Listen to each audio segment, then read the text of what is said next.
You are listening to Boggy Talk, Faith Conversations in the Mud, a resource of Church on Bayshore. We typically want every matter of faith in life to have crystal clear answers, but it isn't always that easy. Recorded on the Boggy Bayou of Niceville, Florida, and hosted by James Ross and Justin Wyatt, pastors at Church on Bayshore, this podcast dives into how to help Christians think with a kingdom mentality about topics that sometimes get muddy and bog us down. So let's dive in. Hey, and welcome to Boggy Talk, where we have conversations about faith in the mud, talking about things that sometimes are messy, not always clear, sometimes bog us down, but ultimately we want to view things with a kingdom perspective. So we're thankful you are listening or watching with us today. I'm here with my friend James. Hey everybody. You're looking very festive in your orange. Thank you. For those who can't see me, who are listening, I'm wearing a very bright orange shirt because Halloween's like 10 days away, right? 11 days away? Yeah, something like that. Yeah. Fall festival we have for our us fall this festival. week, so you should be that's there, right. trunk or treat. Sure. Yeah. You said orange, and it made me, Christy and I had this debate one time about that word, because I said orange, like that's how I used to say it. She's like, it's orange. Orange. It's two syllables? Orange. And I'd just be like, it's orange. I think you say orange if you're lazy. Like oil. You say oil. It's oil. Oil. But you say oil. Orange. I'm from Georgia. We say orange because it's a Florida color, so we don't properly credit it. Are on the Boggy Bayou, so you can say it however you want. On the Boggy Bayou. That's right. Of Niceville. With a bunch of people that have PhDs that live on the Boggy Bayou. Isn't that funny? That's why they changed the name. It's Niceville. Town used to be called Boggyville, right? Boggyville? Boggy Bayou. Boggy Bayou. And this church was originally called Damascus Road Baptist Church at Boggy Bayou. That is a name. I prefer Boggy Bayou.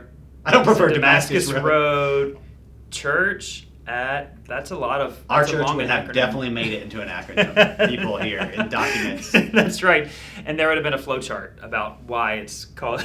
Yeah, but every time I am somewhere and they say, "Where are you from?" and I say Niceville, it's like, I bet it's nice there. Oh, is that a real place? I'm like, yeah. Yes, it is. And yes, it is nice. It is. It is very nice. Of course, then people were like, oh, you're in Florida. I bet you go to Disney all the time. I'm like, no. One, we have 6 kids and we can't afford to go to Disney. Second, it's a long way away, so we don't just go every weekend. Speaking of that, it's Pastor Appreciation Month, so if you want to pay for Justin to go to Disney, he'll gladly accept it. I would prefer you pay for my kids' braces. Pray for their kids' braces? Pray for, those two. Okay. Man, you didn't just say that. So we are in week 2 of God and Country, talking about the season of politics, which isn't really a season, but specifically this election cycle here, and things are hot and heated. And we talked about last week how above all the fray, we are called to live with a kingdom mindset, that we are citizens first of the kingdom.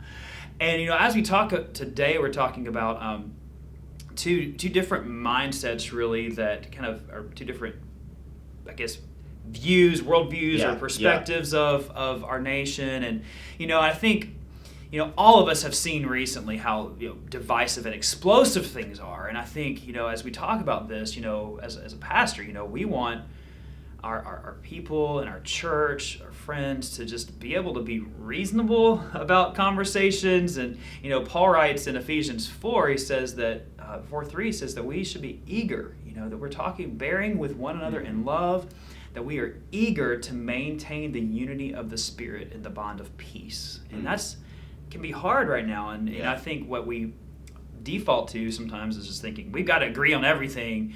And there's some things we can disagree about, and I think we've all seen things on social media recently, and I saw a recent interaction with some people where literally it was a person who was saying, I'm voting for this person, and someone commented and said, no, and then that person basically just said, well, if that's how you feel, we can't be friends. And these are people who've known each other and I just think, gosh, we can't let ourselves get there as Christians. We can't write off anyone, Christian, non-Christian. We can't write off anyone because we have differing worldviews, because, that's really the antithesis of what Jesus is called to do as part of his kingdom, to love people, and regardless of whether we agree on everything.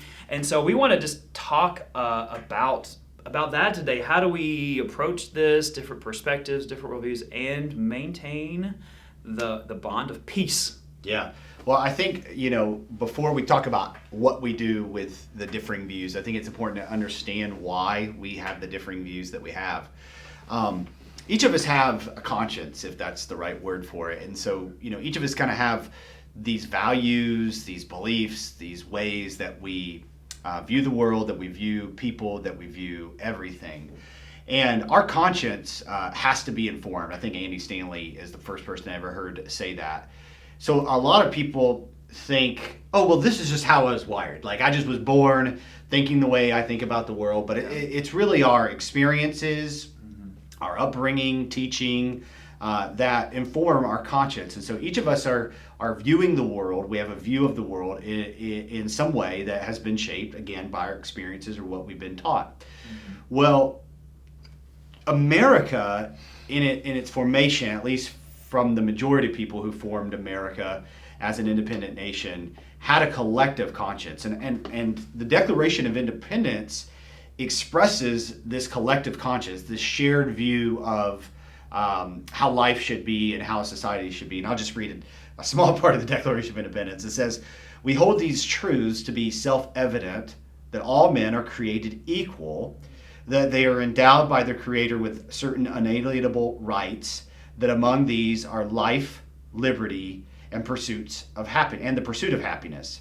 That to secure these rights, governments are instituted among men, deriving their powers from the consent and the governed." So there we see that, they say these truths are self-evident. So they're basically saying, duh, these things are, these things are how they should be. And they are that all men are created equal, and that they are endowed by their Creator. You see that in our government Declaration of Independence, with certain unalienable rights, and those are life, so they should have the right to live, liberty, that's freedom, and to be able to pursue the life that they believe brings them happiness. And so the government is given its power from those people to protect that right of life, liberty, and the pursuit of happiness, and that's for all people. Now, you could easily look at our nation's history and then say, well, that hasn't always been true for all people. But what I would suggest to you is that the civil rights movement and other liberties that have been given to people who maybe their lives did not reflect that, the appeal was that. The appeal was, we hold these truths to be self-evident. And so that's what informed these movements, is that, like, hey, we recognize that this is wrong. Right. And as a collective conscience, though there were dissenters and people who did not ascribe to that, as a collective conscience, we're saying this is wrong, and we as a country must do something different. Right. The problem was not the philosophy. The problem was the philosophy wasn't being practiced. Mm-hmm. And so, again, it's never going to be practiced the way it should be, but the appeal has been, this is what we should be like. Now, the problem today is that we know we got a problem. Is that we do not share that collective conscience anymore.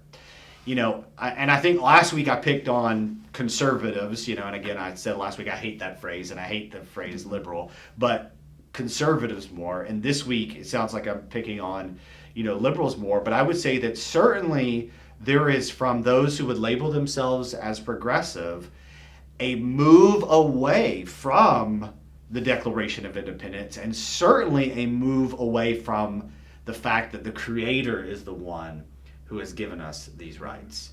And we have two opposing views of where we should go from here. And I think even in those two opposing views, there's like subgroups of views where it's, and so we're like, we've got these factions and fractions of culture who are like, this is my tribe, and this is my tribe, and this is my tribe, and we're all against each other, and everyone's wrong, and everyone is just, and we're just mean about it. I think the problem, there's applications for the church here, and there's application for our country. I think the problem is, so you have this group who doesn't like the way things are happening. And let's just, for right now, let's say those who are progressive, and again, I'm using that's a general term, so don't, we're not trying to point fingers or. You can email me, justin@churchonbayshore.org, if you really want to debate and that. I'll forward it to him. Back to the civil rights movement. They said, hey, we're not where we should be. But now the progressive movement isn't saying we aren't where we should be, let's get back there. It's reactionary to where we're not. So it's a counter narrative. And then on the other side, it's like, well, we don't like the progressive group, so we're not saying we need to be back where we should be. We're saying, well, we're going to create another counter narrative. And so you have this counter narrative, and that's what we see played out in our debates, right? Like, it's not how do we get back to what we once were, or what we're supposed to be. It's these counter narratives instead of the meta narrative of what America should be. So I don't know where that's going in our country. I'll be honest with you. Yeah, it is that like unknown, like, okay, like none of us, I shouldn't say, maybe not. I don't think we should feel comfortable with where we are. No. As Christians, we look forward and we want, as we said last week, that thy kingdom come, your will be done. And we know that we're called to do that regardless of how things go forward in our country. But, there's that tension of, so what do we do right now? And I think if we don't know where we're going, let's talk about this. Then how did we get here? So how did we go from this collective conscience to really these competing consciences? Is that how we can say that? Yeah, I think that the Christian can overanalyze how we got here. I do think that we have to recognize what happened in Israel and what has happened to the church. And I'm not talking about America, I'm talking about the church, because a lot of Christians view America as the new Israel, which is just not true. We're not the new Israel. That's not clear in the Bible. God does not say to America, if you call by my name, humble yourselves and call by my name, I will heal your land. He says, if my people. That's not America. That's God, the church. If that's applicable to today. And it's interesting, too, because a lot of people who say America is the new Israel don't believe that we should let all refugees in, but Israel was supposed to let all refugees in. So, and I'm not saying we should, just to be clear. I'm just saying that just shows that you don't actually believe America is the new Israel. Anyway, I kind of got off track there. But, yeah, I think that what happened in Israel is a warning to the church. In Deuteronomy 8, God is saying to them as they go into the land, hey, you've been through this imprisonment, essentially, the slavery in Egypt for 400 years. You've been through the wilderness. And now you're going to go into the land flowing with milk and honey. And you're going to drink from wells that you didn't dig. And you're going to be blessed. Don't forget me. Yeah. And what happens? They forget him. And I would say to the church, God has blessed us in America with incredible amount of resources to do his work. Missions-wise, what we could do. And yet the prosperity has caused us to forget God. Like we get almost soft to we need bigger this and more of this for us. Right. Yeah, it becomes a self-focus of and we assume the gospel with our children, and so then we have this group of children who we think just because they're our kids, they're going to be Christians. Mm-hmm. They're going to do the Christian things. Mm-hmm. Yeah. Which is arrogance that came in Israel as well. Same thing happened in Israel. So what do we do? How do we respond to that? Like we recognize, okay, so this is the issue. As a Christian, what do we do about that? Yeah, well, I think that it goes back to what we talked about last week, in kingdom living. And we call people to the kingdom. And if we really believe as Christians the gospel, and we believe the word is true, then we believe that every person is why there's something wired in them to long for the kingdom. And so we are then called to proclaim that kingdom and to live according to the principles of the kingdom. If this country isn't what we want it to be, and people are trying to make it something we don't want it to be, then let's give them, at least in our neck of the woods, on the Boggy Bayou or wherever we may be, let's give them a compelling way to live. I do think that those friends of mine, and it's a lot of people who are my age and younger, you're reacting to some of the problems of the church, and you're tying that so closely to the Republican Party, and I understand why, but then you're really reacting, and again, I'm non-party affiliated. You're reacting not very logically, and so you would say things like, well, we need to keep beliefs out of politics or faith out of politics. It's like back to the beginning of what we're saying. Everybody has a conscience that's informed, and everybody's got a belief. Yeah, everybody has a belief. To say, I believe that you should not bring your beliefs publicly. It's like, well, that was a public belief you just made. Yeah. So I think that, and you saw that with, Amy Barrett, who's this very successful woman judge, and I'm not going to get into all the nuances of that, but one of the big critiques was, she has faith. It's like, well, she never brought that up. Yeah, she said I can make just rules. Right. We all have beliefs, and we all can interpret through those filters. Like, yeah, exactly. Yeah, so her answer was very impressive. So I really do think I think the application here is different for both sides. I think but I think both sides need to recognize there's a reaction happening, and addressing the true problems, and not ignoring those. And I think, at least in my home, I might be right about something with my children or my wife, but until I acknowledge, okay, I realize I didn't communicate this like I should, or for 5 years I did this, but I haven't done that in 2 years. I've fixed that. But just acknowledging my error really does cause them to say, oh, okay, what he's saying is right. But they feel a certain way about what I've done. I think we come from this posture of I'm right, and I'm going to show you how right I am, and it's not from this posture of humility and love. And so I say sometimes it's it doesn't matter if you're right, if you're not loving, you're wrong, because no one's going to listen to that. And so as we engage with people who have differing worldviews, different perspectives, bottom line, as Christians, specifically as Christians, we have to begin with this if we understand who we are and who God is, we can't be proud. Right. So even if we believe wholeheartedly, I am just right, we have to be humble. Yeah. And we have to be loving. And I think, I've seen this, and people maybe have said it, and you may disagree with this, and it's okay, but I've heard people on both sides of where we are politically right now, Republican, Democrat, say things I don't think you can be a Christian and vote for fill in the blank. And I've heard it on both sides. So it's not just people who voting for Trump saying, if you vote for Biden, how can you be? And a lot of times that's motivated by pro-life and being against abortion, which as Christians we should be absolutely pro-life. Right. But I've also heard that said about supporters of Biden, how can you support him, and how can you be a Christian and do and there a lot of times talking about the way that his demeanor, and then it gets complicated to be well, that's just the media, this and it. So let's just pause. It's complicated. Right. It's nuanced, but I think it's boggy. But we cannot say to say that you can't be a Christian and vote for there's things you can say that in Scripture, but that are clear black and white. A Christian shouldn't do this because it's clearly God's command.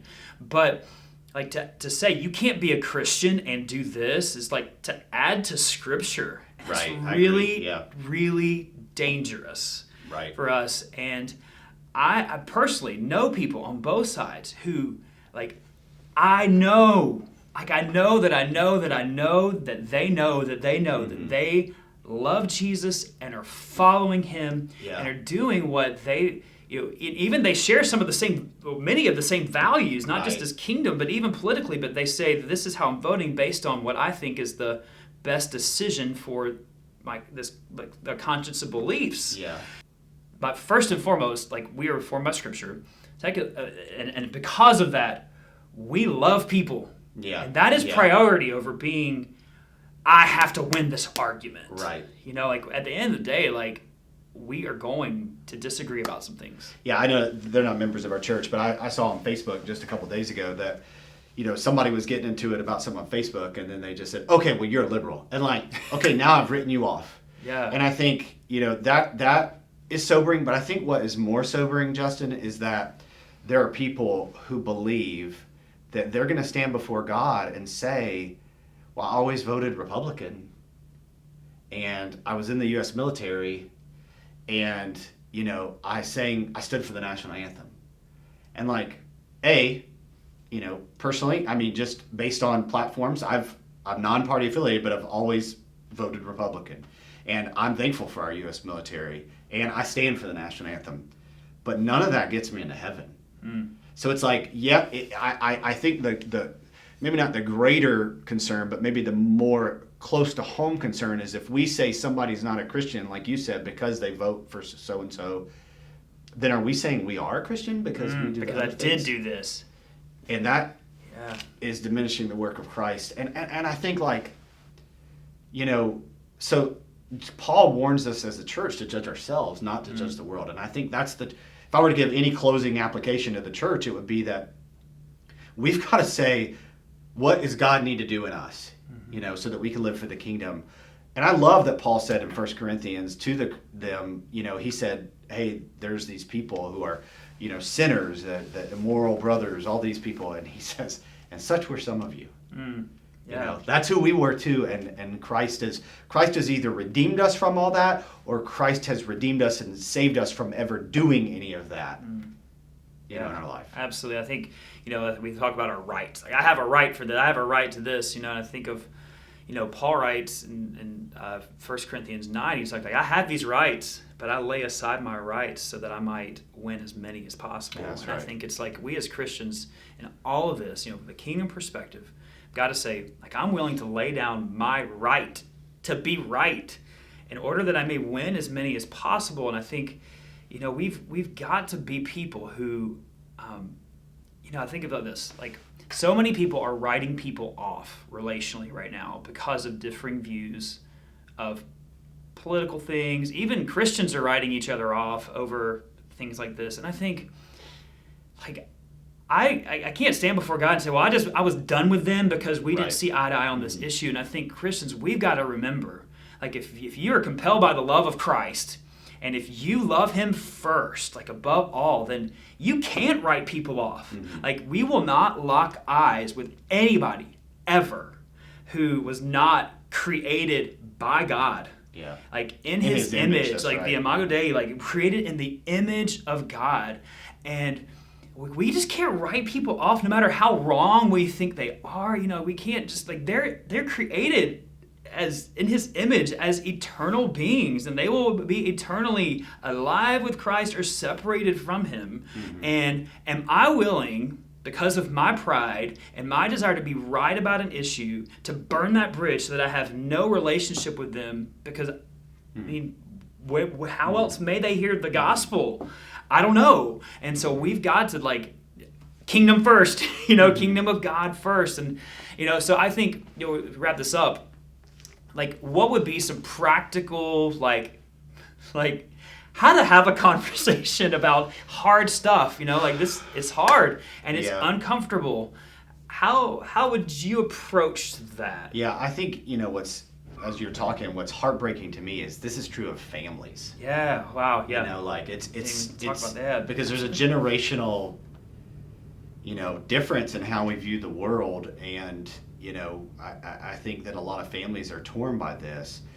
And I think if I were to, it's hard to give a lot of practical here other than, if I'm right, but I treat somebody like garbage, then I'm wrong. I mean, as a Christian, 100%. I mean, Jesus was so right in everything. And yet, even with the Pharisees, there's this shrewdness, I guess, if you want to use that word, but it's a Christ likeness, because he is Jesus, but it's a love, it's a kindness. So I think that's important. And then I think, again, I think, like, if have a non-Christian in my family and they believe different than me about abortion, and they believe different than me about homosexuality, and they believe different than me about the economy, like, the greatest problem is that they believe different about who Jesus is and who they are. Like, I need to focus on that more than I need to focus on, their sexuality. And I really do believe a lot of Christians would rather have a morally similar person than a person who's been saved. And that goes on both sides. Yeah, I think it's like we want them to get everything right before they know Jesus. I'm like, I didn't do that, and I don't even have everything right now. Right. And it's that, we want people just to be tidy and not messy, and Jesus is the one who changes us, and that happens first. And I think, too, it's just, I think it's okay to just say, you know what, man, I really see this differently than you. Yeah. But I love you, and that's okay. Like, I want, but also seek understanding. Yeah. Like, said, well, you're wrong about this and you're wrong about that. Yeah. Say, hey, because I don't understand. Right. If we will be humble, I say, Yeah. if we will be humble and say, hey, Yeah. I'm wrestling with how, I don't understand how you came to this conclusion. Will you just explain it to me? And not arguing how they came to that conclusion necessarily, listening, and then maybe you ask some more questions. Hey, okay, well, that doesn't make sense to me. Can you clarify that? And you might actually get somewhere in a conversation, and you might actually learn something. Right. And as we said weeks before, you might actually learn that, wow, there's some aspects of or some perspectives we haven't thought of because we're not all-knowing and omniscient. And if you can't do that, I don't know how you can be married. I don't know how you can raise adult children. Right. Have successful relationships. At all, just Yeah, so much. Francis Chan says, this is a book about marriage. He says, so many issues are just solved when we choose to be humble. Right. I just don't know. Be comfortable with that answer. So. Yeah.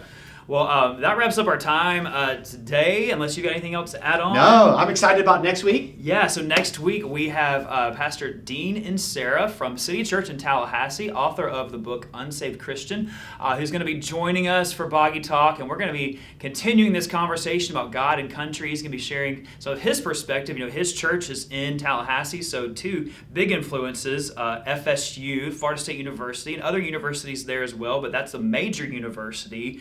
And also, that's the capital, so there's a lot of politics happening in Tallahassee. Yeah. And so, just from, it's a different context of ministry than it is here in Boggy Bayou, Niceville. So we're excited. If you have some questions for us or anything, in week 4, we would love to just answer some questions. So if you've got questions, we want to encourage you to send us a message on Facebook, email justin@churchonbayshore.org. Or if you have questions for Dean that we can ask, feel free to send those as well. We look forward to hearing from you. And just remember, as we shared before, you are created. All people, we are created in the image of God. Mm-hmm. And He loves you, and He wants to be in relationship with you, and He sent His Son Jesus to make that happen. And so just know that you are loved, and if you're running from God, you cannot outrun His grace. Amen. Thank you for listening to Boggy Talk. Join us next week for week 3 of God and Country. Don't forget to hit the subscribe button so you don't miss a beat.